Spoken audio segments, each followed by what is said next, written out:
Eureka! Nous allons voir ensemble comment changer les plaquettes de frein d'une moto. Voici les différentes étapes à suivre.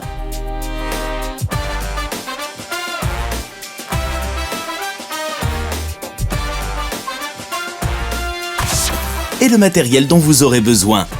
Du papier de verre, une brosse métallique, un serre-joint, des clés plates ou à pipe, des plaquettes neuves, du produit nettoyant et dégrippant, un chiffon et des clés BTR ou des clés Allen.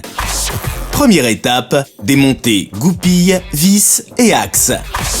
Assurez-vous d'avoir le bon modèle de plaquette et le matériel adéquat. Généralement, les plaquettes sont protégées par une plaque maintenue par une ou deux vis.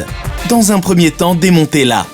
Dévissez ensuite la vis qui sert d'axe de maintien aux plaquettes. Parfois, cet axe n'est pas accessible. Il se trouve dans la partie intérieure de la roue. Dans ce cas, passez directement à l'étape 2.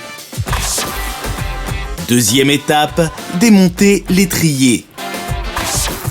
Démontez l'étrier de frein en dévissant soit les deux boulons, soit les deux vis BTR qui le maintiennent sur la fourche.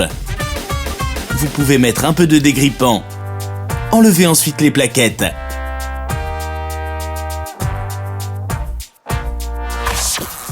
Troisième étape, nettoyez les pistons.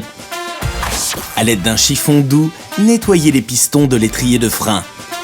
Dans le cas où ils sont vraiment sales, appliquez un produit nettoyant spécifique non corrosif pour les joints.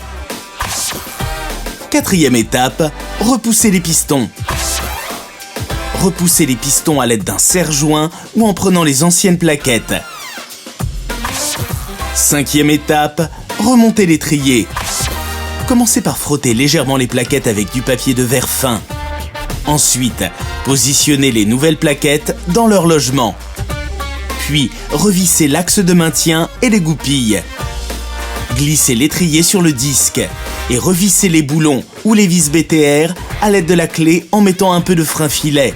Ne serrez pas trop fort. L'usage d'une clé dynamométrique est un plus, mais le prix de cet outil est très élevé. Sixième étape, remettez le système sous pression.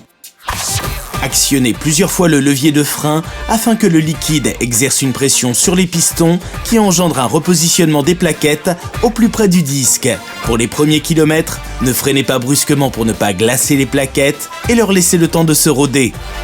Et voilà, maintenant c'est à vous de jouer. Sur Eureka.fr, vos questions sont entre de bonnes mains.